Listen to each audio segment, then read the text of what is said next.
Okay, assalamu alaikum, bonjour, greetings. Welcome back once again to another quarantine lifestyle talking head vlog where we sit in our apartments and we wish we could go outside and we do the best we can, right? So we're walking each other through that quarantine. I appreciate each and every one of you for tuning in and watching these, even though they're getting probably a little less and less interesting as the quarantine drags out, but nevertheless, I really appreciate you for being here. So today, what is going to be known as story time from Ireland. I took a trip back in October of 2018, and I was on a bus. I was on a tour bus. It was an 8-day tour. It was through CIE Tours. Obviously, it's not sponsored, but it was a really great organization, and they delivered exactly everything they promised. If you wanted to do the tour kind of thing, man, I'm telling you what, it was definitely worth the money. I mean, you can go all over the UK with them. I mean, it's a very big company, and they know what they're doing, and you will get treated very well. No, not bad for not being sponsored, right? So, but I want to get into this because it was on a tour bus, like I said, and the first day we were on our way up to Belfast, and we were going through the back roads of Ireland. I was fortunate enough to be able to sit on that front row of the bus for the first day, even though we rotated seats every day. The first day was my day up in the front row. And so this shot right here was actually taken straight through the windshield of the bus. And I gotta give kudos to that bus driver, man. He knew exactly where every inch of that bus was at every single moment. And if he didn't, he sure made us feel like he did. The roads over there in the UK are just tiny, and he was in this big tour bus, and he just would drive it like a sports car through there. A little bit of a motion sickness thing if that's what you're prone to, but other than that, man, I totally trusted my life with that guy. But this image here, I think, just encapsulates everything about Ireland, and especially in the fall. This was more early fall, I guess it was, because it was early October, and but I just love how the entire country is just blanketed with this lush green grass. It's just everywhere. There's no dead spots. There's either this grass or there's pavement. It doesn't die off. It's amazing, soft, thick grass. It's just, oh gosh, I wish I could have walked through it barefoot now that I think about it. But then they've had the vibrant colors, that's just splashed up on the hill with all the trees just showing off their wonderful autumn colors. Down in the bottom there you have what a typical structure of a domicile looks like in the UK. That's probably an apartment building. I think once you get into the smaller single family houses, they look a little bit different, but that's very typical to have that look as far as your structure is concerned. Man, I'm starting to get all excited about talking about Ireland. So but anyways, when we finally got up to Belfast, we went to the museum. So when I say museum, let me back up. Belfast is where they built the Titanic, in Belfast, Ireland. It was one of the most amazing, sobering experiences I'd ever had in my life. Because it tells a tale of something that came to Ireland that was actually just, it was an absolute blessing. It was a godsend. It was what they needed, was this opportunity to build one of the most important ships ever built in the entire history of our existence. When they got a chance to do this, just the amount of time every single day that they put into this was just unbelievable and almost unbearable working conditions. But they did it, and they were proud to do it. They were happy to do it because this really meant something. This put them on the map. So more about this museum. If you look at the top of the image here, unfortunately I clipped the tip of that off of there, and I didn't realize that I'd done that until way later. But they say from the tip of that down to the concrete is the exact same distance it is from the tip of the bow of the Titanic as it was to the water level. And I believe there are 4 wings, so it does this out in 4 different directions. And they actually have little lookout places where you can go, and it is just massive. It's way up there. But what's interesting about this museum is you start at the top, and as you work your way down, the story progresses. But that top floor, they actually have like a little ride that you sit in this cart, and it hangs overhead, And so it takes you around and it pivots you around, and you get to look at all these different scenes, and you have the audio. They have these like wax figures or whatever of, you know, they're in the act of doing things, that they're up in the hull of the ship and they're doing just so. It's a very great visual way of telling the story. It was just amazing. You got to hear them driving the rivets into the metal and everything, and it just brings you through, and it kind of sets the tone for everything, how it was all going and the dedication that went into building this ship. And then as you go down, you start getting into, you know, the blueprints, how everything was looking, and then you start hearing, you know, real live audio accounts of the survivors, of the people who actually were on that ship, talking about their experience, and you actually get to hear their voices. And of course, by the time you get to the first floor and everything's happened, you know, you get a full spectrum of emotions, from the excitement. You're supporting everything that's going on, and you're rooting for them and everything, even though you already know what's going to happen. And by the time you get to the end, you feel every bit as shattered as they could have ever possibly felt. And it ended up being one of the worst things that ever happened. And hearing the story and seeing the story, and on that level, you walked out, you felt that story. It was just, takes it to a whole different level.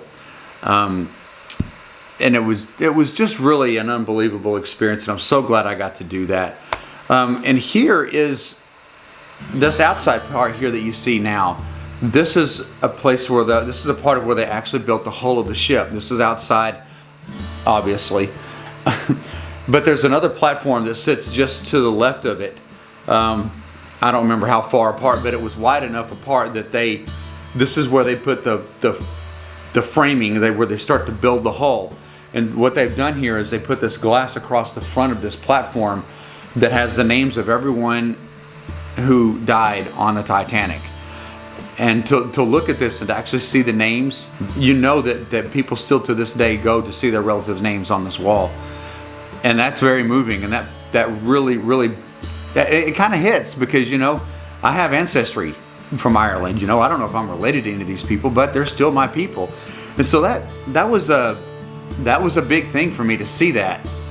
And I hope that if you ever get to go to Ireland, go to Belfast.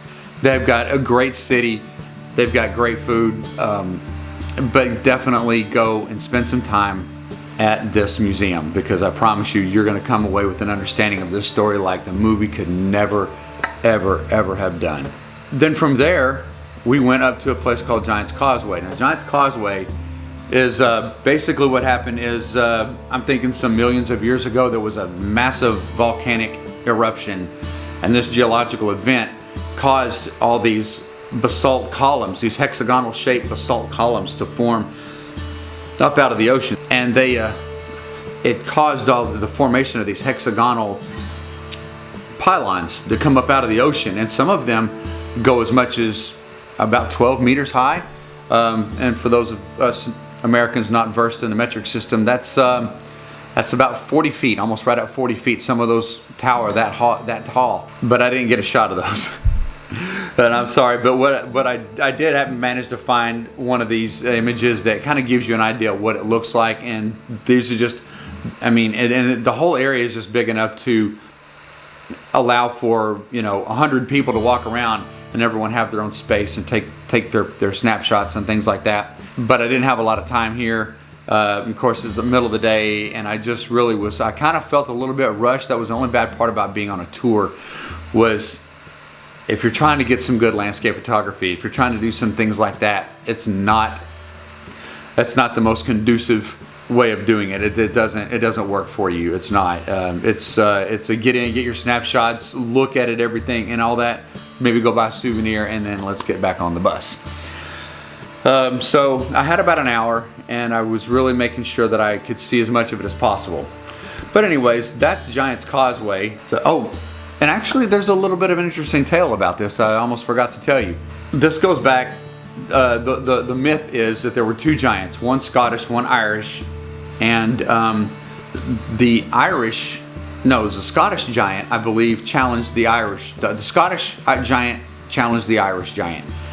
So he accepted. He's like, yeah, sure, yeah, great. Well, then he found out that this Scottish giant is much bigger than him. So him and his wife devised a plan. They built a big, huge crib.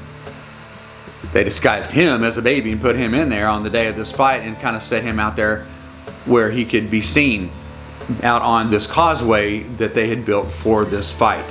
When the Scottish giant, I don't remember the names, so the Scottish giant, when he arrives, he sees this baby.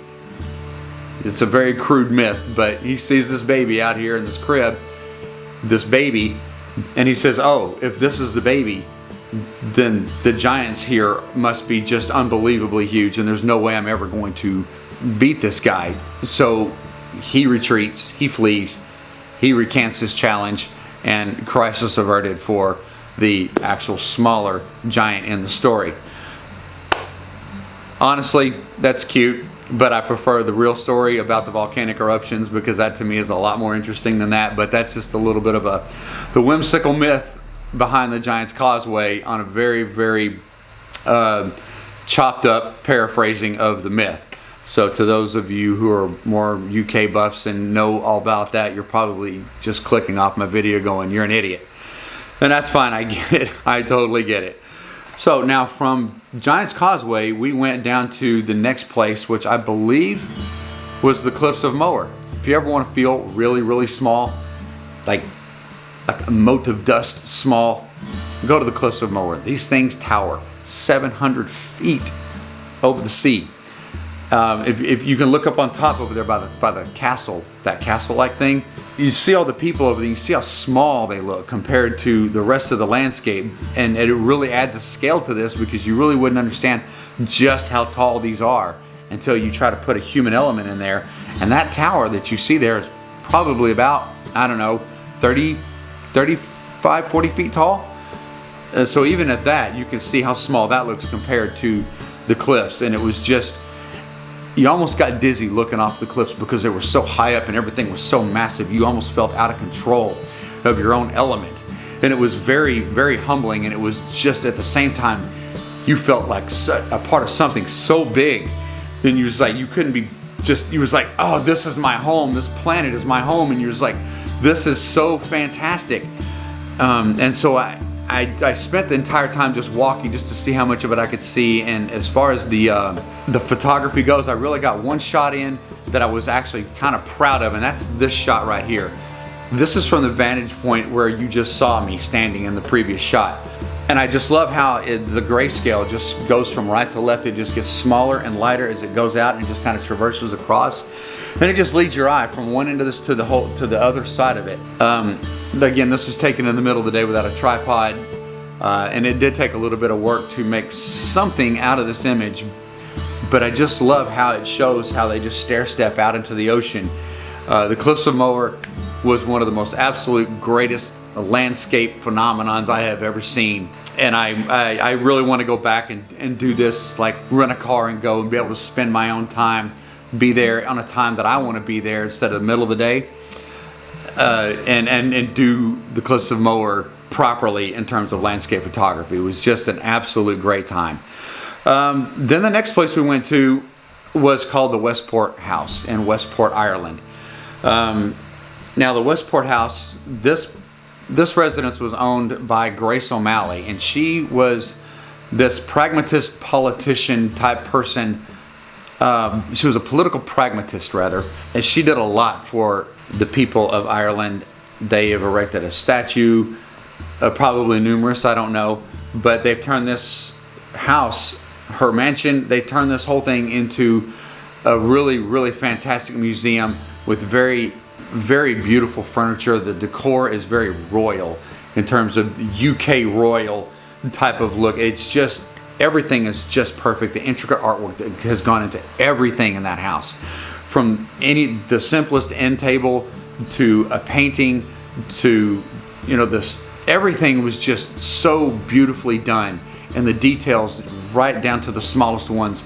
And if you really pay attention, you will really get a very, very rich experience out of it. And the story of everything that she did is just amazing. She took over her family business when her father died, as far as land and seafaring, and she was a huge part of the trades in and out of Ireland and around out in the open waters.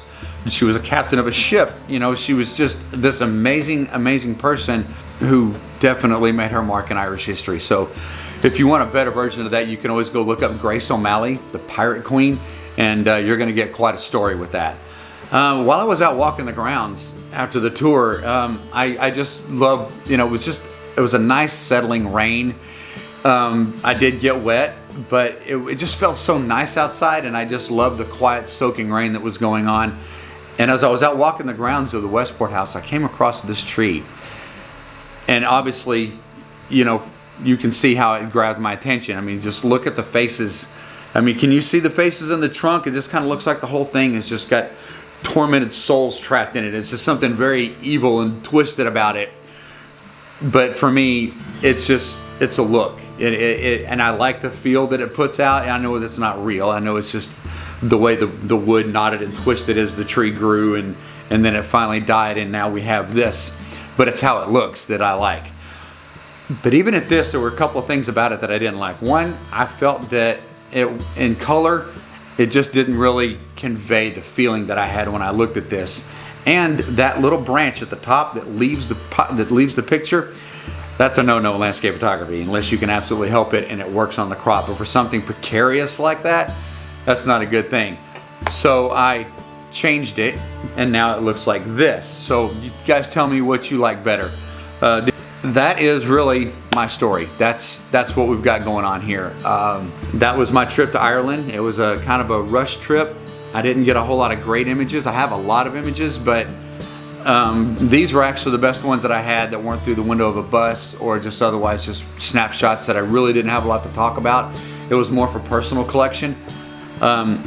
Anyways, as always, thank you so much if you're still here watching this. I know that these quarantine videos are probably getting less and less interesting as this quarantine drags on. I'm going to try to put together one about Wales next week. I took my sons on that trip, and so there's going to be a little bit more to talk about. But after that, we're going to do Morocco, and I've got a lot of images, and they're going to be things that I think that it's going to be a little bit more familiar to you guys, and then you'll be able to see what you have seen through my eyes. So that's my plan for the next couple of videos, and then we'll see what happens from there. We've got a couple more weeks left in this quarantine, so until then, let's keep walking each other through it, and I'll see you on the next one. Thanks for sticking around. Bye.